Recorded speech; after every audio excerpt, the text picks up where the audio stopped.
ನಮಸ್ತೆ. ಕಥೆಗಳಿಂದ ಪರಿವರ್ತನೆಗೆ ಸ್ವಾಗತ. ಓದ್ತಾ ಇರೋ ಬುಕ್ಕು ಕರುನಾಳುಬಾ ಬೆಳಕೆ. ಬರೆದಿರೋದು ಡಾಕ್ಟರ್ ಗುರುರಾಜ್ ಕರ್ಜಗಿ ಸರ್. ಭಾಗ 4. ಇವತ್ತೊಂದು ಹೊಸ ಚಾಪ್ಟರ್ ನೋಡೋಣ.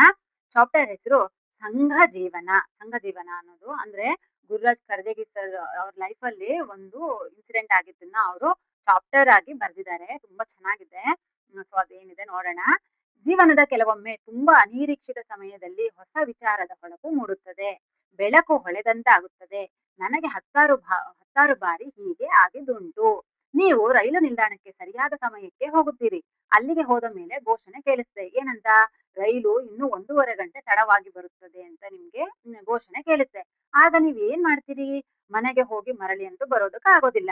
ಇದೇ ರೀತಿ ವಿಮಾನ ನಿಲ್ದಾಣಕ್ಕೆ ಹೋದಾಗ ವಿಷಯ ತಿಳಿಯುತ್ತದೆ. ದಟ್ಟ ಮಂಜಿನಿಂದ ವಿಮಾನ ಪ್ರಯಾಣ 2 ಗಂಟೆ ವಿಳಂಬವಾಗುತ್ತದೆ ಅಂತ ಹೇಳಿ ಅಂತ ಹೇಳ್ತಾರೆ ಅನ್ಕೊಳ್ಳಿ. ಅವಾಗ ಏನ್ ಮಾಡೋದು? ಸಾಮಾನ್ಯವಾಗಿ ಬಹಳಷ್ಟು ಜನ ಗೊಣಗಿಕೊಂಡು ಬೇಜಾರು ಮಾಡ್ಕೊಂಡು ಅಲ್ಲಿ ಇಲ್ಲಿ ಸುತ್ತಾಡುತ್ತಾ ಚಹಾ ಕುಡಿದು ಸಮಯ ಕಳೆದು ಬಿಡುತ್ತಾರೆ. ಆ ನಮ್ ಲೈಫಲ್ಲಿ ಈ ತರ ಆಗಿದ್ಯಾ ಅಂತ ನಾವು ಈಗ ಯೋಚನೆ ಮಾಡ್ಬೇಕು. ಅಂದ್ರೆ ನಾವು ಯಾವ್ದೋ ಊರಿಗೆ ಹೋಗ್ಬೇಕಾಗಿರುತ್ತೆ, ಬಸ್ ಸ್ಟಾಪಿಗೆ ಹೋಗಿರ್ತೀವಿ, ಬಸ್ಸು ತಡಾಗ್ ಬರುತ್ತೆ ಅಂತ ತುಂಬಾ ಹೊತ್ತು ವೇಟ್ ಮಾಡ್ತೀವಿ. ಮತ್ತೆ ಟ್ರೈನಿಗೆ ಹೋಗ್ತೀವಿ, ಅಲ್ಲಿ ಟ್ರೈನು ತುಂಬಾ ಇನ್ನೊಂದ್ ಸ್ವಲ್ಪ ಲೇಟ್ ಆಗುತ್ತೆ ಅಂತಾರೆ. ಮತ್ತೆ ಫ್ಲೈಟಿಗೆ ಹೋದಾಗ ಅಲ್ಲೂ ಲೇಟ್ ಆಗುತ್ತೆ ಅಂತಾರೆ. ಆಗ ನಾವ್ ಏನ್ ಮಾಡ್ತೀವಿ? ನಾವ್ ಏನ್ ಮಾಡ್ಬೋದು ಅಂತ ಹೇಳಿ ಕರ್ಜಗಿ ಸರ್ ಹೇಳ್ತಾ ಇದ್ದಾರೆ. ನಾವ್ ಇದನ್ನ ನಮ್ ಲೈಫಿಗೆ ಕನೆಕ್ಟ್ ಮಾಡ್ಕೊಳ್ಳೋಣ. ಆದರೆ ಇದೊಂದು ತುಂಬಾ ಸುಂದರ ಅವಕಾಶ. ಕರಜಗಿ ಸರ್ ಹೇಳ್ತಾ ಇದ್ದಾರೆ. ಒಂದು ಮೂಲೆಯಲ್ಲಿ ಕುರ್ಚಿ ಹಿಡಿದು ಕುಳಿತುಕೊಂಡು ಬಿಡಿ. ಅಲ್ಲಿ ಓಡಾಡುವ ಜನರನ್ನು ಗಮನಿಸಿ. ಅವರ ಮಾತು, ಕತೆ, ಅವಸರದ ಓಡಾಟ, ಮುಖದಲ್ಲಿನ ಆತಂಕ, ಕೆಲವರ ಮುಖದಲ್ಲಿ ನಗೆ, ವಯಸ್ಸಾದವರ ಕಷ್ಟ, ಮಕ್ಕಳ ಆಟ ಇವೆಲ್ಲ 100 ಕಥೆಗಳನ್ನು ಹೇಳುತ್ತವೆ. ನಮ್ಮ ಜೀವನಕ್ಕೊಂದು ಬೆಳಕು ಚೆಲ್ಲುತ್ತವೆ.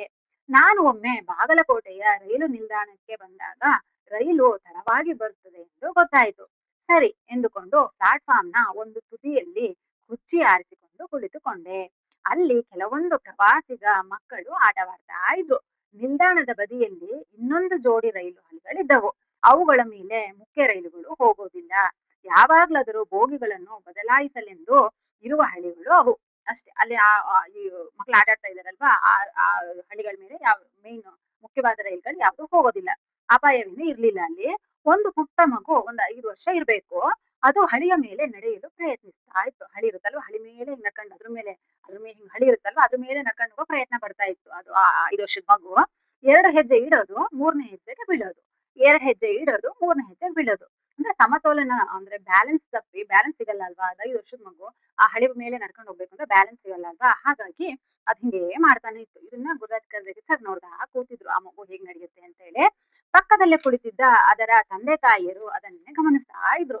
6-7 ಬಾರಿ ಹೀಗೆ ಮಗು ಜೋಲಿ ತಪ್ಪಿದಾಗ ಮಗುವಿನ ತಂದೆ ಇನ್ನೊಬ್ಬ ತಮ್ಮ ಮಗುವನ್ನು ಕರೆದುಕೊಂಡು ಬಂದ್ರು. ಅವರಪ್ಪ ನೋಡ್ತಾ ಇರ್ತಾರೆ, ಅವ್ರಪ್ಪ ಅಮ್ಮ ಮಗು ಹಿಂಗ್ ಬೀಳೋದನ್ನ. ಆಗ ಅಪ್ಪ ಏನ್ ಮಾಡ್ತಾರೆ, ಅವ್ರ ಇನ್ನೊಬ್ಬ ಮಗು ಇತ್ತಲ್ವಾ ಅದನ್ನ ಅಲ್ಲಿಗೆ ಕರ್ಕೊಂಡು ಹೋಗ್ತಾರೆ. ಆ ಮಗುವಿಗೆ 2 ವರ್ಷ ಹೆಚ್ಚಿರ್ಬೇಕಷ್ಟೇ. ಈ ಪಾಪುಗೆ 5 ವರ್ಷ ಅಂದ್ರೆ ಅವನಿಗೊಂದು ಇನ್ನೊಂದು 7 ವರ್ಷ ಇರ್ಬೋದು. ಇಬ್ಬರು ಮಕ್ಕಳನ್ನು ಸಮಾಂತರವಾದ ಒಂದೊಂದು ಹಳಿಯ ಮೇಲೆ ನಿಲ್ಲಿಸ್ತಾರೆ. ಈ ಕಡೆ ಪಾಪುನ್ನ ಒಂದ್ ಹಳಿ ಮೇಲೆ, ಈ ಕಡೆ ಪಾಪುನ್ನ ಒಂದ್ ಹಳಿ ಮೇಲೆ ನಿಲ್ಲಿಸ್ತಾರೆ. ನಿಲ್ಸಿ ಮಕ್ಕಳು ಇಬ್ರು ಕೈ ಹಿಡಿದುಕೊಂಡು ಮುಂದೆ ನಡೆದ್ರು. ಅಂದ್ರೆ ಇಬ್ರು ಕೈ ಹಿಡಿಸ್ತಾರೆ ಅವರಪ್ಪ.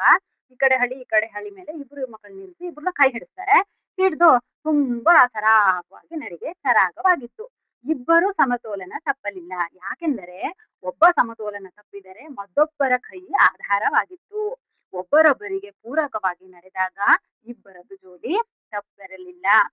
ಮಕ್ಕಳು ಅಷ್ಟು ದೂರ ಹೋಗಿ ನಗುತ್ತಾ ಮತ್ತೆ ಮರಳಿ ಬಂದರು.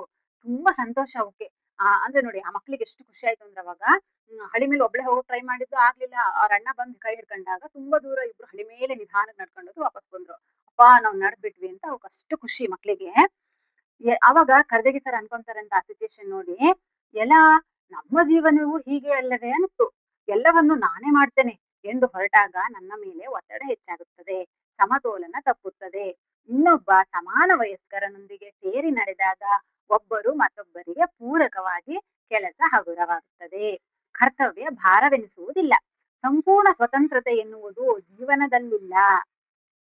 ಅದು ಏನಿದ್ದರೂ ಪರಸ್ಪರ ಅವಲಂಬನೆ. ಈ ಪರಸ್ಪರ ಅವಲಂಬನೆ, ವಿಶ್ವಾಸ, ನಂಬಿಕೆಗಳಲ್ಲೇ ಜೀವನದ ಮಾಧುರ್ಯ ಕಾಣುವುದು. ಅಂದ್ರೆ ಜೀವನದಲ್ಲಿ ನಾನು ಒಬ್ನೇ ಅದು ಮಾಡ್ತೀನಿ ಇದು ಮಾಡ್ತೀನಿ, ನನಗೆ ಯಾರು ಬೇಡ, ನನ್ ಸಪೋರ್ಟಿಗೆ ಯಾರು ಬೇಡ, ನಾನು ಒಬ್ಳೆ ಇದು ಮಾಡ್ತೀನಿ, ನಾನು ಒಬ್ನೇ ಇದು ಮಾಡ್ತೀನಿ ಅಂತ ಹೇಳಿ ಅದ್ ಹೋದ್ರೆ ಜೀವನ ಖಂಡಿತ ಸಾಗೋದಿಲ್ಲ. ನಮಗೆ ಒಬ್ರು ಅಂದ್ರೆ ನಮಗ್ ಸಪೋರ್ಟಿಗೆ ಅಂತ ನಮಗೆ ಒಬ್ರು ಬೇಕೇ ಬೇಕು. ಆಗ ಬದುಕು ತುಂಬಾ ಸುಂದರವಾಗುತ್ತೆ ಅಂತ ಹೇಳಿ ಕರ್ಜಿಗಿ ಸರ್ ಹೇಳ್ತಾ ಇದ್ದಾರೆ.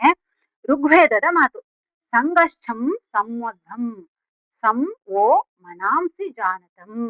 ಇದರ ಮೂಲ ಆಶಯ ಇದೆ: ನಾವು ಒಟ್ಟಿಗೆ ನಡೆಯೋಣ, ಒಟ್ಟಿಗೆ ಮಾತನಾಡೋಣ, ನಮ್ಮ ಮನಸ್ಸುಗಳು ಒಗ್ಗೂಡಿರಲಿ. ನಾವು ಸಂಘ ಜೀವನದ ಮೂಲ ಚಿಂತನೆ ಇದು.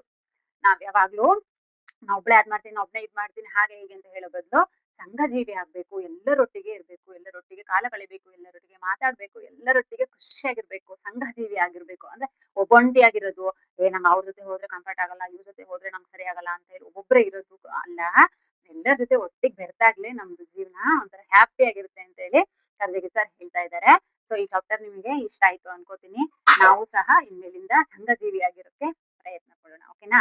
ಈ ಚಾಪ್ಟರ್ ಇಷ್ಟ ಆಯ್ತು ಅನ್ಕೊಂತೀನಿ. ಮತ್ತೆ ಇನ್ನೊಂದು ಚಾಪ್ಟರ್ ಜೊತೆ ಬರ್ತೀನಿ. ದಯವಿಟ್ಟು ಸಬ್ಸ್ಕ್ರೈಬ್ ಮಾಡ್ಕೊಂಡು ಸಪೋರ್ಟ್ ಮಾಡಿ.